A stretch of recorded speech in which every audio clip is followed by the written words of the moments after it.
We're continuing on in Romans today. I know what we're talking about today isn't quite the Sunday after 4th of July, but we're just going to have to use the ecumenical service as our kind of 4th of July service. As we're going to continue on through Romans chapter 2. Oh, that got really loud, sorry. I had a little drip on my lip, and then I just kind of went right into the mic. Anyway, we're going to be in Romans chapter 2, but first I want to tell a story, and my mom is familiar with this story, and she's probably going to chuckle a little bit at this, because as I started looking through Romans chapter 2, this was kind of the story that came to mind. One of the ones that I know personally, but if you ever met my grandma Billingsley, she could be a little ornery, just a little bit, right? Would you agree? Just a little ornery.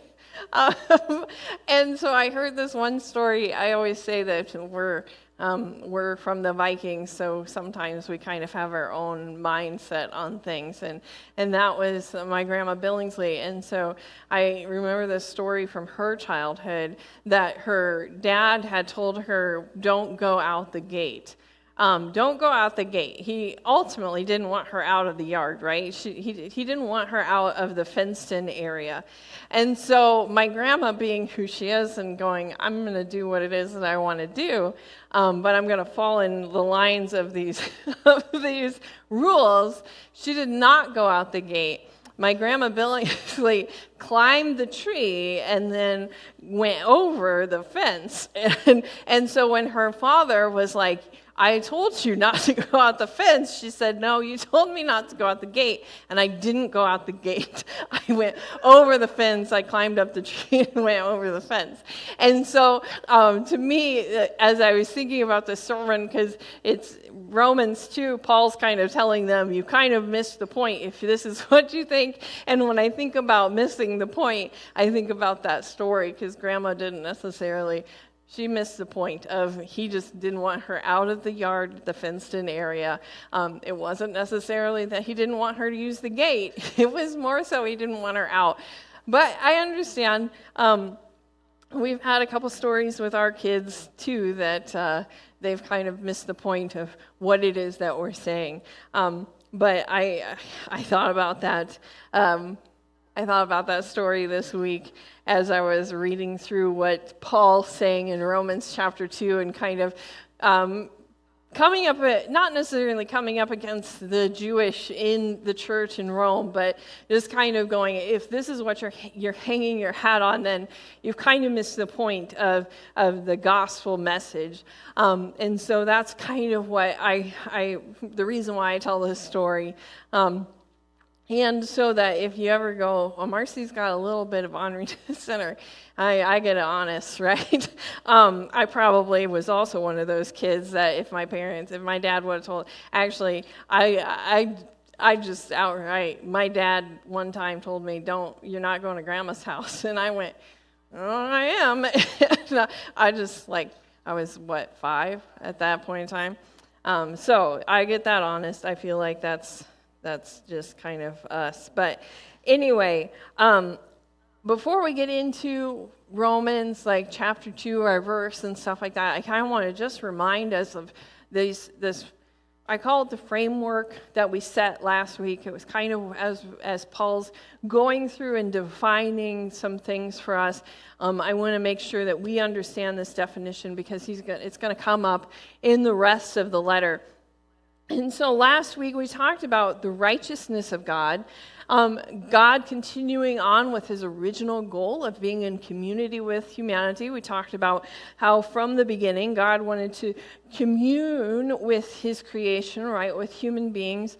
And so when Paul talked about the righteousness of God, it was this idea that God is still continuing on with that original goal, that he hasn't made up a new plan, right? He may have had to figure out different ways to get to that goal, but the original goal to commune with human beings, with humanity, is still the same goal. And we also talked about the wrath of God being the natural consequences to not being in community with God or being far away from God. Or we could call like this wrath of God not being in alignment with the original goal of God. And that's not just through unbelief, right? And Paul kind of sets that out for the Jewish as well. It's not just the unbelievers who are out of alignment with the original goal of God. They're to be going in a different direction of God's original plan for humanity is kind of when you have that, then you will most of the time suffer some consequences of the wrath of God, and not that it's this angriness, it's the natural consequences of that. And now we have, through the Gospels, right, we know we have salvation through or faith in Jesus, and that this salvation, he set up last time, is not just for the Jewish, right, not just for the Jewish people, but the salvation is for all who believe that Jesus came and died and was resurrected and have faith in that. And so Paul, in his second chapter to the Romans, brings up the law. And he's saying the law doesn't save you. It's through your faith in Jesus that saves you. That this is not, your salvation is not dependent on the law. The law is good for those who follow it fully. Those who follow it fully, but those that don't follow it fully will have God's wrath, right? Like there will be the natural consequences of that. You will be further away from God if you don't follow it to the fullest. So Paul's telling the Jewish, you, and we can go, this is what I'm setting this up for the scripture. He's telling the Jewish, you therefore, and this is chapter 2, verse 1, have no excuse. You who pass judgment on someone else for at whatever point you judge another, you are condemning yourself, because you who pass judgment do the same things. He's telling him, like, you think that they have to follow the law, but really, like, who are you to judge? You don't even follow the law completely yourself. Okay, now on verse 2, now we know that God's judgment against those who do such thing is based on truth. So when you, a mere human being, pass judgment on them, and yet do the same thing, do you think that you will escape God's judgment? Or do you show contempt for the riches of his kindness, forbearance, and patience, not really realizing that God's kindness is intended to lead you to repentance? So we're going to stop there, and we're going to pick it up at the end of this chapter later on. But Paul is saying, here saying that, which part of this is, as I said last week, the Jewish were exiled from Rome, and then they came back, and the church was more Gentiles than Jewish, and so they were having this argument against that the Gentiles now had to come in and be circumcised and things like that, fall under the law. And Paul's saying, it's not the law that saves you. And I don't understand why you think that the Gentiles coming in have to follow this law, and that you really can't be a judge on them following the law or not, because you're not even following the law. The law isn't going to save you. You have no right to sit in judgment against anyone. The only person that can sit in that judgment seat is God, right? And that's what he's telling them. Like, you can't sit in judgment and that they're not fulfilling the law when you don't even fulfill the law. And then Paul goes on to say, kind of summarizing the rest of this part, is that you were given this vocation. You were given this vocation to be a blessing. And you were given this vocation to reflect God's love onto the world. This was your vocation. This is what you were made for from the beginning. This is God's righteousness, right? The plan. This is how he was going to use you in this plan.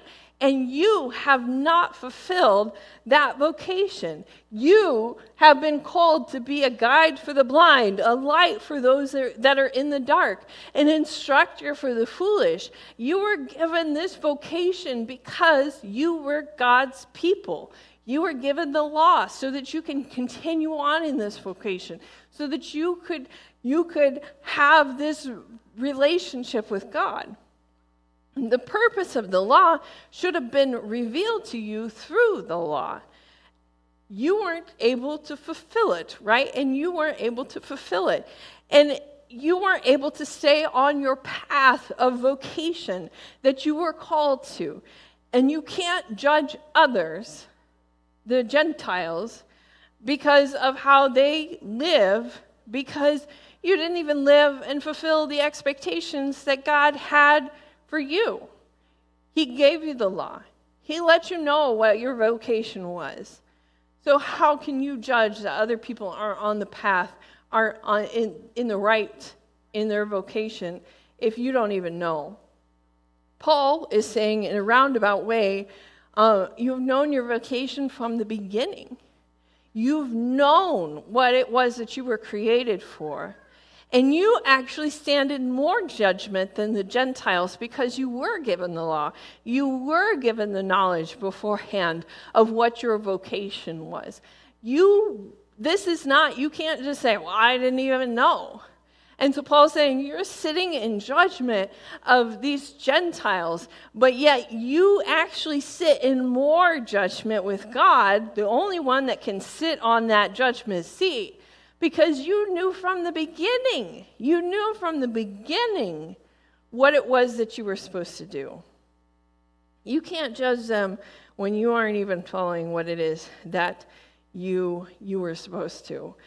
Basically, Paul is saying, you thought that you were on this path of what it was that God asked you to do, like the righteousness of God, like this original plan that he had, and he gave you the law, and he gave you this vocation, and he told you what to do, and you thought you were on this, but really you were going to face God's wrath because you've missed the mark. You've missed what it was that you were intended to do from the very beginning.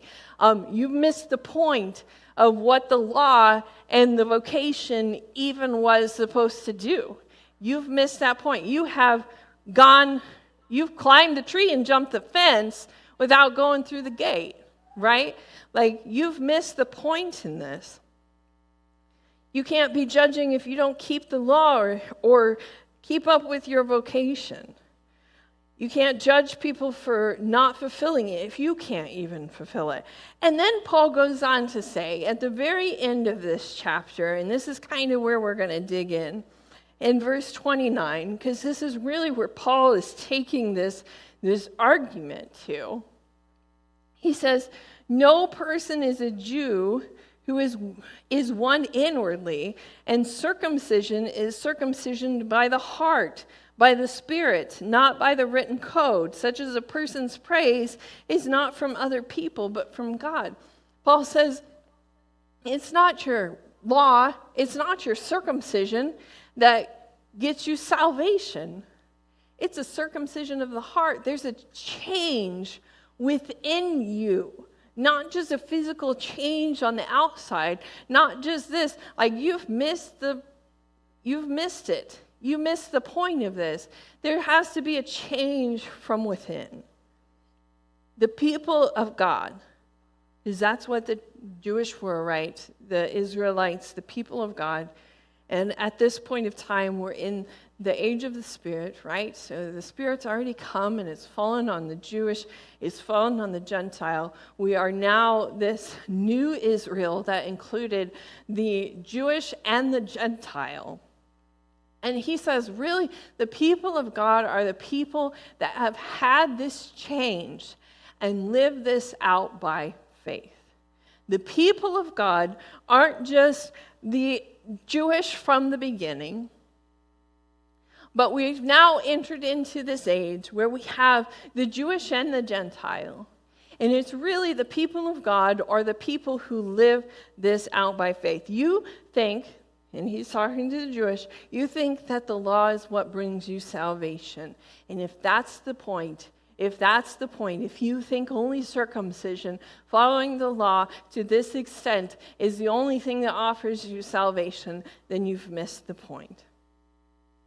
His point is we've all been far from God's path, right? We've all not been on the path that God had for us. The righteousness of God, the path that God had set out for us from the beginning, that he was going to come into community with us. You have all been very far from what it is that God's asked you to do. And some have chosen to turn away from that. And some, it's just the natural inclination, because we live in a fallen world, to turn away from that, both Jewish and Gentile alike. So this has affected everybody, especially the Jewish, because they knew what they were supposed to do from the beginning. They knew what the law was. They knew their vocation. They knew that the vocation or the job that God had given to them. The job from the very beginning, which that was to be a blessing to the world, to show God's love to the world, to show who God was to the world. And they missed it. But they took this vocation and they twisted it naturally, because we live in this fallen world, right? As humans, they were inclined to boil this down to a set of rules, and you have to follow this rule, and that's the whole point. But Paul, in the passage that we just had, said that's not necessarily the point. The point is a change of your heart. And through Jesus, we have the law written on our heart. There's a change of our heart. This idea from Ezekiel, right? I will take out the heart of stone and give you a heart of flesh. And he's saying you're twisting this. The Jewish and the Gentile alike would naturally have the inclination to twist it. And because of original sin, right, they didn't necessarily have a grip on this. And so if God's righteousness is to be in community with his creation, with humanity, and they were created to do these things so that they could be in community with God and to bring others into community with God, and they aren't even doing this, if they're stubborn and people and aren't fulfilling the vocation, then they stand really in God's wrath. If they were not doing what it was that they were created for, then what's the plan forward? What's the plan forward? If you were created for this and you're not doing it, how will God continue on in this plan? And I won't get into this week. We should know the answer to this as Paul sets this up. And I won't get into who is the next part of that plan, because that's really where he comes in to on Romans chapter 3. In this courtroom image that he's starting to prepare for us of us sitting in the seat, trying to defend ourselves, but we don't even have the words to defend ourselves, and God is the judge, and God is the one coming up against us, and we're stuck there. And what can happen at this point? What can happen? I'll give you a hint. It's Jesus, right? It's Jesus. This is the one who steps out of the shadows in this courtroom. We see that as Paul is starting to set up this courtroom argument, there's one who steps out of the shadows and steps forward and pleads our case in front of God for our behalf.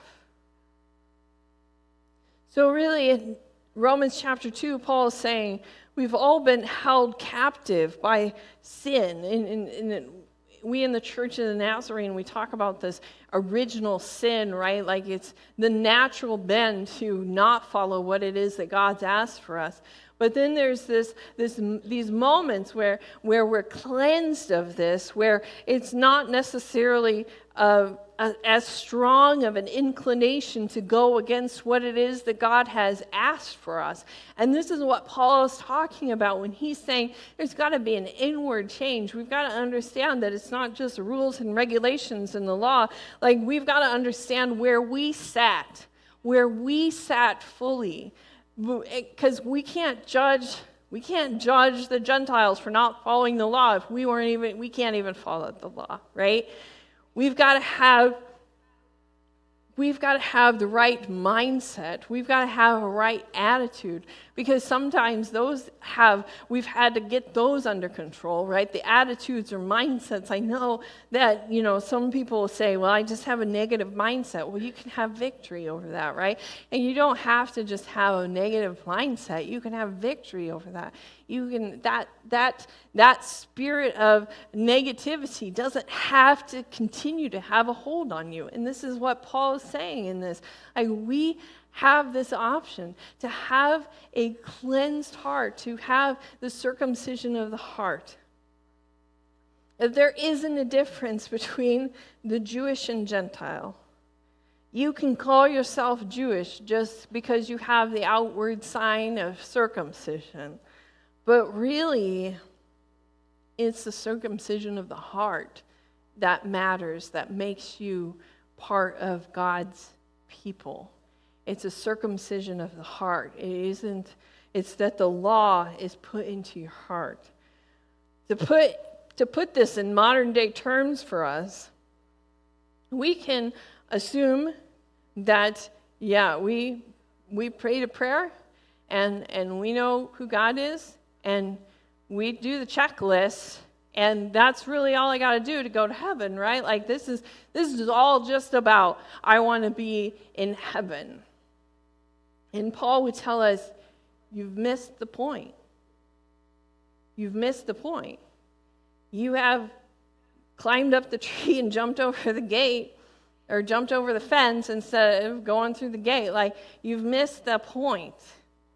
That's not just what this is about.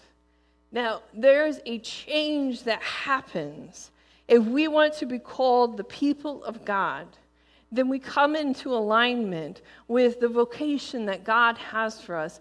And in that, we have a changed life. We have a changed heart. No longer do we look at people and judge them and say, well, you're not following this rule that God has. But we have the compassion for them and want them to come into relationship with God, because we understand that coming into relationship with God is life-changing. There's a peace, there's a peace, a shalom peace, a wholeness that comes through that.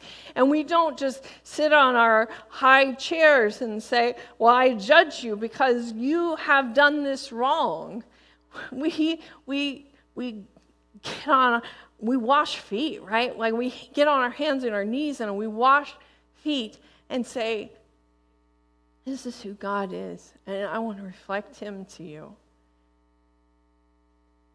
If we come to faith, we understand what seat we have sat in, that we have all at some point come against the plan that God has had,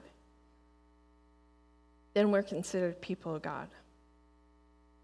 And we can celebrate that one day we will, as I prayed this morning, or talked about this morning, that there's coming the day, right, when we will be there at the great wedding feast, and we will join with other tribes in tongue, and sing, "Holy, holy, holy is the Lord God Almighty."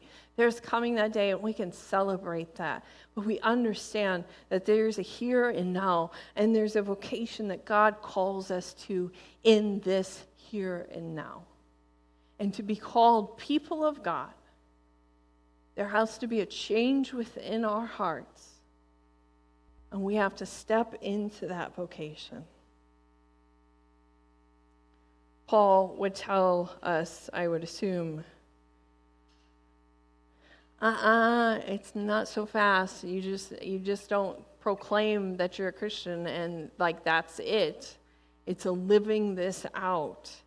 It changes who you are. It changes how you think. It changes your attitude towards things. It changes your mindset. It changes your words. It changes the way that you see other people in humanity. It changes every aspect of your life. You can't just say it with your mouth and say, "This is true." And I have it written down. This is the day that I came to know Christ and said the prayer, and I don't have to do anything past that. Paul would say, no, not so fast. And it's not necessarily that this is a works thing, right? And I want to be very clear on that. That's not the point. It's because we do these things that we get to make it to heaven either, right? It's through faith, but because of faith, we do these things. Because of our faith in God and understanding where we sat in that courtroom, we understand what Jesus has done to the point where it changes our life. If we're truly God's people, then our lives will reflect the fruit of the Spirit, right? We read that verse in Galatians. Our lives in and of themselves would reflect the fruit of the Spirit. It would be poured out in everything we do. We would not other people like the Jewish did. We wouldn't go, "Well, you have to be as good as me and follow the same rules as me if you want to be included." We wouldn't create more rules. We would love all and love God.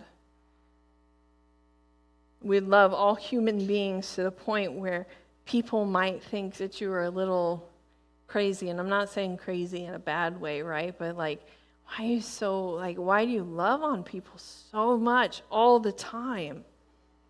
In a good way. We would be over-generous with our love, over-generous with our compassion, right? Thinking about that. How much love and compassion that God has given to us, and we would reflect that to other people. We wouldn't be to the point where our heart isn't a heart of stone anymore. It's a heart of flesh. If we have allowed God to make and to mold us, if we've allowed these changes to happen, to still allow God to use us, even in the situations that we may be in, to be used by Him to work towards His ultimate goal. Because when we step off, when we travel in our own direction, when we take things and say, "Well, I can do this better. I can do this a better way. I know how to deal with this," and that's traveling into that territory that I don't think we want to go down, where there will be unintended consequences, natural consequences for that. When we stay on the path that God has for us, to be loving to others and loving to God fully, then ultimately we're stepping into alignment with God's plan, that God's righteousness, His plan from the very beginning, and He is able to use us to help fulfill that plan. Now, I'm not saying that we are Jesus played a large role in that, but God still uses us today in that we are still called to vocation, his ultimate plan of redemption for everything. But here is where Paul's starting. He's starting with the people of God. The people of God need to start there. Sometimes we like to place ourselves in the shoes of the Jewish people. We try to place ourselves in the same places where the Jewish people were placing themselves of well, I know Christ and I'm therefore better than a lot of people because I am better, right? I am going to heaven. But Paul's kind of cutting them back down and saying that's not really the place that you were holding from the beginning. Paul says we need to know where we were starting from and understand the map before we continue on. That there has to be a change in us. I pulled up some, I don't know if you guys know this, but John Wesley had his holiness groups, and he would ask some questions in this holiness group to everybody who was at that holiness group. And you would have to answer honestly. Like if they found out that you were being unhonest about some of these things, dishonest about this, then you were no longer in the group. And so you had to answer honestly. And I feel like in modern day, we don't really use these questions because some of them, like they're kind of personal. But another part of that group was that you trusted everybody in that group to, when you answered honestly, that they weren't going to go out and spread this all across town, the things that you did. But I did bring up a few, and I have Adam have them on the screen, just a few of the questions. And I think, like, we don't need to necessarily get into a holiness group and answer these questions out loud, but I do think we need to internalize, like we need to internally kind of think about these questions that John Wesley would ask his group. And we don't necessarily need to confess them to another person. If you feel like God's leading you to that, then follow that. But I think these are kind of some of the things that we need to think about in our heart. Has this really changed in our heart? And one of the questions is, am I consciously or unconsciously creating the impression that I am better than I really am? Am I a hypocrite? Am I consciously or unconsciously creating that impression? And then another question, am I honest in all of my words or do I exaggerate? This honesty. Can I be trusted with confidential information? And the next question, am I a slave to dress, friends, work, or habits? Are there things that we allow to take over and above God? Like, I have to, like, I know that God asks me to spend time with him, but I need to spend some time with my friends, right? Like, I know that he wants this, but I've got to do this, and I've got to do this, and I've got all these things, and I don't have time to read my Bible. I don't have time to pray. I don't have time. That's being a slave to dress or friends or works or habits. And the big one that just, I try to think about this one a lot. Did the Bible live in me today? That's kind of one of those heavy ones. Did the Bible live in me today? And another one that may seem like we really wouldn't want to answer this one in a group. Is there anyone whom I fear, dislike, criticize, or hold a resentment towards? And some of these things may seem like it flows naturally out of us, but it shouldn't. There should be a change. The Bible should live in us, in the ways that we work, the ways that we talk, the ways that we act towards others, the way that we see others. If we have things in our lives that we know aren't on the path that God has for us, the things in our lives that are holding us back from vocations, those are the things that we need to be praying to God to make and to mold us and to change those things. Those things need to change in our lives for us to be called the people of God, and we need the Spirit to guide us in that. I pray that if we have those things, that we ask forgiveness of people that maybe we need to ask forgiveness from, that we recognize things within us, that God continues to help us to recognize the things in us that maybe need to change, those attitudes, those mindsets that need to change. That we become humble people. And I know we think of humility as kind of this weakness, but humility isn't a weakness, because this is what we are called to be. And that's really Paul's point of Romans chapter 2, is to kind of remind the Jewish where they sit in their places. And to take that into modern day, we sometimes need to be reminded of where we sit in our places. And I can tell you, it's not necessarily a place of honor, right? And Jesus shows us that by going and washing feet, something that should be a servant's job, right? And he says, I am a servant.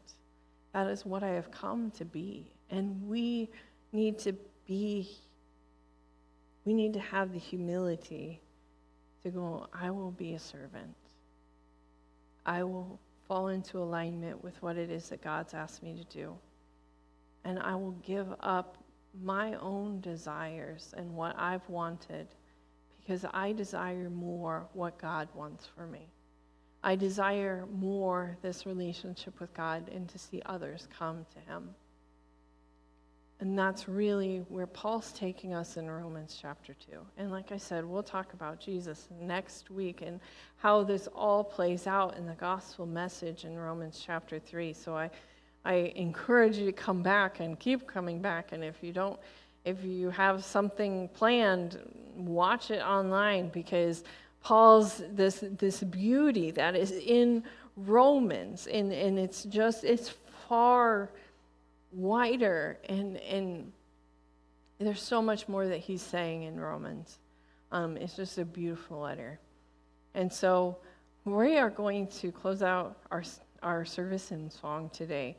We're going to sing Made for More, because I want to continue on in this theme of that we are made for more. We are made for more than just what this world has to offer, right? If we were made for more than just continuing on in the rat race of life and just playing into those things, that we were created for a purpose. We were created for a vocation. We are God's people, and when we've had that change of heart happen, that circumcision of the heart, that we have different desires and different ideals and different ways that we live by. We don't participate in the things of the world anymore, right? So I want us to sing this song, Made for More, just this reminder that we were created for more. And if you need to take an attitude of prayer this morning in your seat or up at the altar, I encourage you, however it is that God's directing you this morning, however he's speaking to your heart as we sing this last song, and then we'll close in prayer. I want us, however God's directing you to whatever position he's asking you to be in, just be in that, whether it's praying as we're singing this song or singing this song, or maybe just looking at the words of the song, kind of saying them in your heart. So let's sing Made for